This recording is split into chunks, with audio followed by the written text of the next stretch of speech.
Ora bem, quando olhamos para o mapa do metro de Londres, a primeira coisa que salta à vista é a organização extrema, não é? Completamente.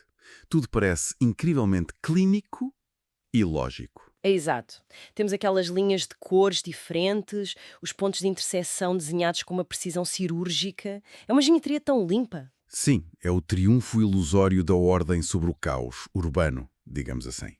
Tudo faz um sentido perfeito quando olhamos de cima para baixo. Pois, sentados num escritório silencioso a olhar para um papel é fácil, mas depois, Mas depois descemos as escadas. nem mais. Descemos as escadas, entramos na estação real e, de repente, toda aquela organização evapora-se. Acabou. Entra o caos absoluto. Há um barulho ensurdecedor das carruagens a chiar nos carris, aquele vento quente que nos empurra e, claro, a multidão. Uma multidão ansiosa que é sempre imprevisível. E o mais importante, pá, há aquele espaço perigoso, aquele fosso escuro e incrivelmente real entre a plataforma que nos mantém seguros e o comboio. A realidade não é limpa, de todo. É ruidosa, é suja e está cheia de riscos que simplesmente não vêm desenhados em mapa nenhum. E é exatamente sobre esse espaço perigoso, sobre esse fosso, que vamos falar na nossa análise profunda de hoje.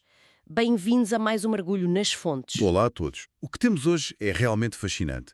Essa colisão entre a teoria e a prática. Sim, temos estado a analisar um relato pessoal incrível. Uma história de sobrevivência industrial de alto risco, baseada num discurso da organização Toastmasters, escrito por um líder chamado Luís. E o engraçado é que tudo começa com um detalhe muito trivial. Aquele famoso aviso sonoro do metro de Londres. O famoso Mind the Gap. Cuidado com o fosso. Ok, vamos desempacotar isto. Para os londrinos aquilo é ruído fundo, não é? Pois, entra por um ouvido e sai pelo outro. Mas para o autor, que estava na sua primeira visita a Londres, a experiência foi outra. Ele estava com a antena toda no ar. Ele diz que o aviso estava em todo o lado, escrito no chão, nas paredes, nas escadas. E nos altifalantes, constantemente. Mas o que o cativou não foi só o alerta de segurança. Foi a forma, a musicalidade da frase. Ele até lhe chama uma bússola de vogais, não é? Uma coisa lúdica. Exatamente. Aquele ritmo ficou de tal forma tatuado no cérebro dele que anos mais tarde começou a surgir-lhe à mente nas situações profissionais mais bizarras. E a mais recente foi quando ele estava a preencher um teste de estilos de liderança da Toastmasters. Eu estou curiosíssima com esta parte. Ora bem, ele completa o teste e o sistema diz-lhe assim: o seu estilo de liderança é altruísta. O que, repara, soa fantasticamente bem. É um rótulo nobre para se ter num currículo.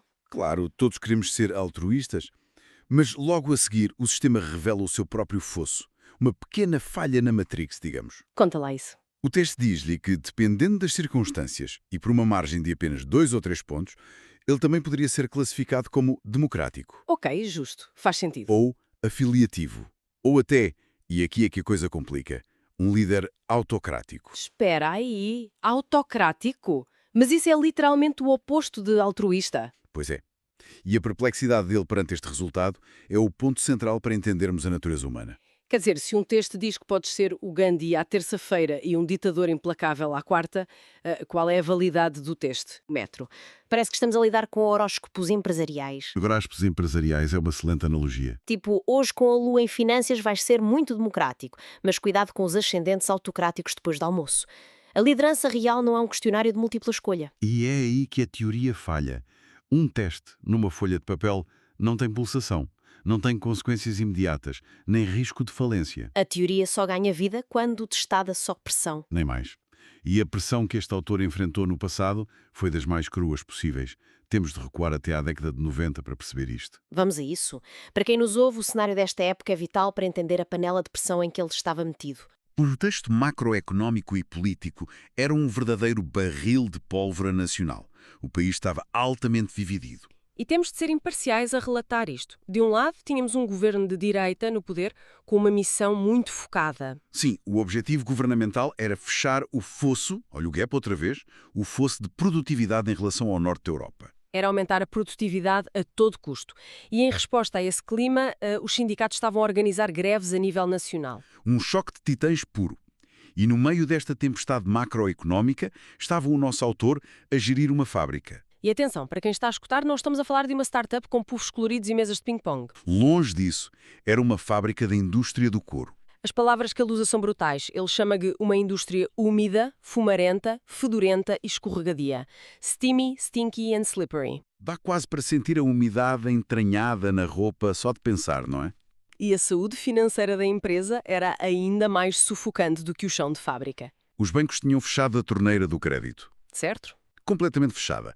Não havia investidores externos, não havia injeções de capital. Todo o dinheiro vinha do que se produzia naquele dia. Operar com uma margem de erro zero. Ou seja, se a produção parasse por uma greve, o castelo desmoronava-se logo ali. Era falência imediata. O autor sentia que estava a centímetros de cair no fosso microeconómico da falência total, enquanto o país tentava fechar o fosso macroeconómico. A ironia é esmagadora. Ele só estava a tentar manter dezenas de famílias alimentadas numa fábrica com condições terríveis. Exato. Temos a pressão económica, a pressão política e a pressão humana. E a faísca que acendeu isto tudo escolheu o pior dia possível. O dia de pagamentos, o clímax perfeito para qualquer drama, não é? E a logística disto nos anos 90 é fascinante. Hoje, o salário cai na conta e pronto, nem vemos o dinheiro. É uma abstração digital numa app.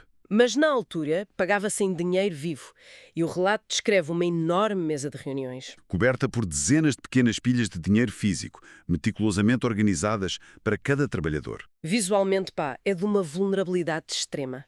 A sobrevivência da fábrica estava ali, exposta em cima de uma mesa de madeira. E é nesse exato momento, no final do turno da manhã, com o dinheiro na mesa, que recebem uma visita surpresa. O sindicato entra pelas instalações adentro.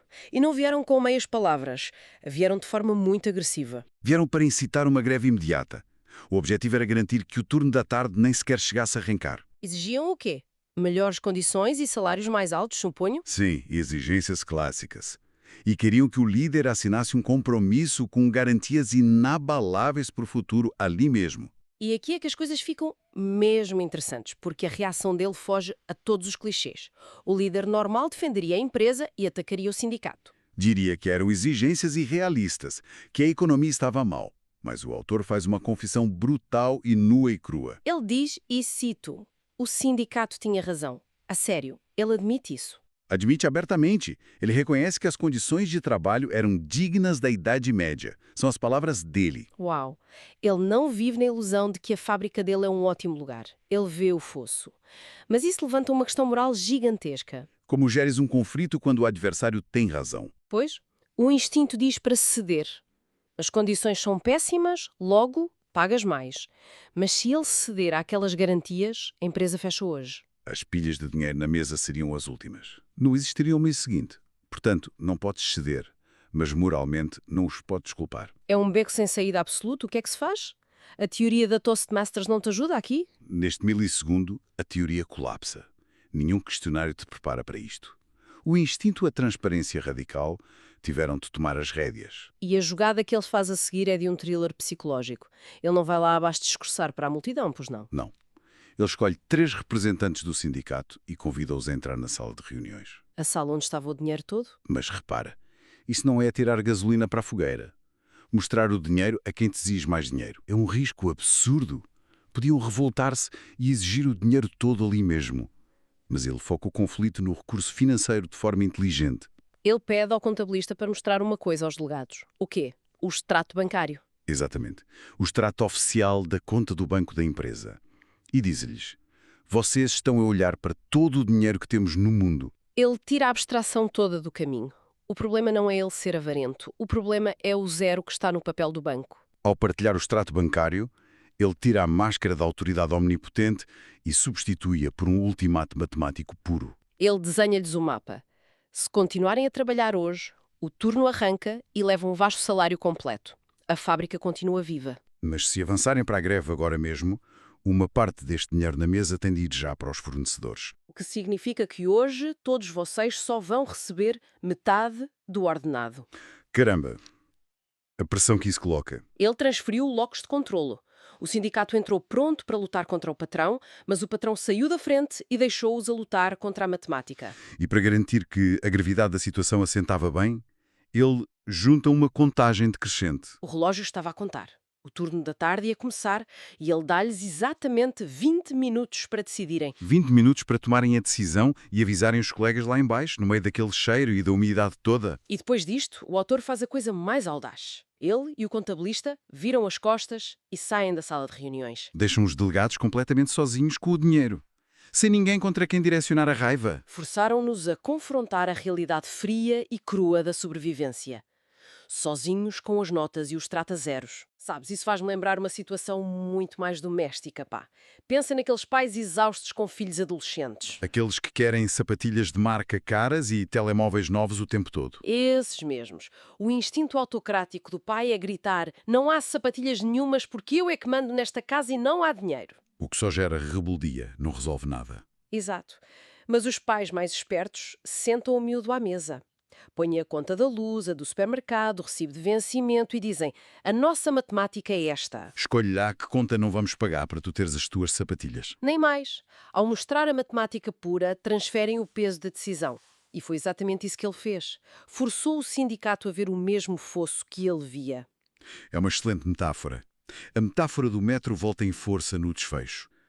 Ele escreve que, fechados naquela sala, os sindicalistas sentiram a vertigem. Sentiram que o comboio ia depressa demais e que estavam muito longe da plataforma de segurança.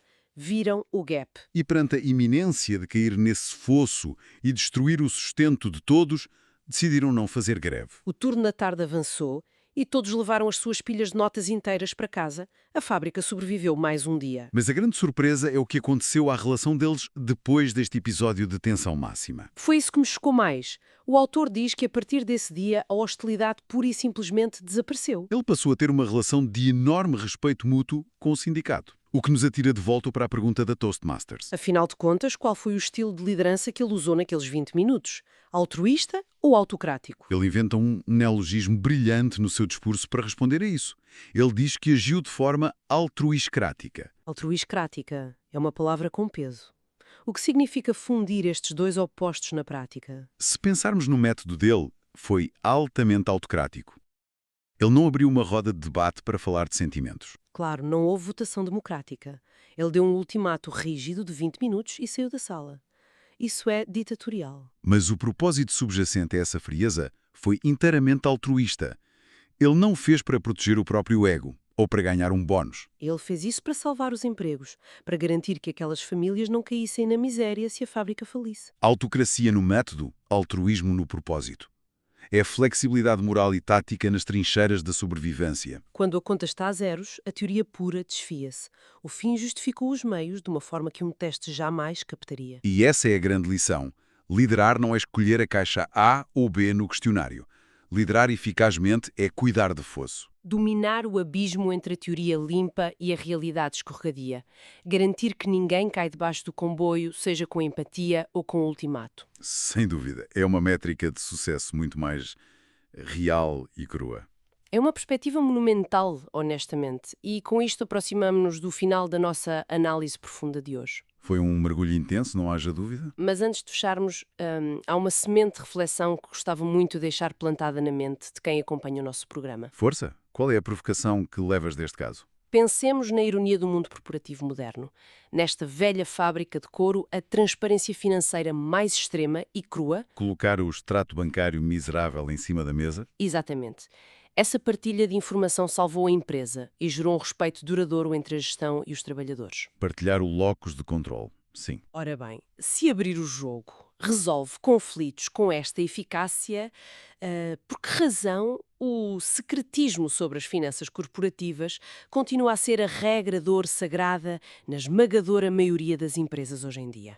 É uma excelente questão. O que é que os líderes atuais, sentados nos seus escritórios ergonómicos e super confortáveis, têm tanto pavor que as suas equipas descubram se olharem para os números reais?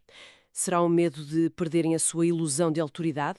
Ou será o medo de que a matemática não justifique a enorme disparidade salarial que os separa dos trabalhadores? Pois, fica a reflexão e a provocação no ar para quem nos acompanha.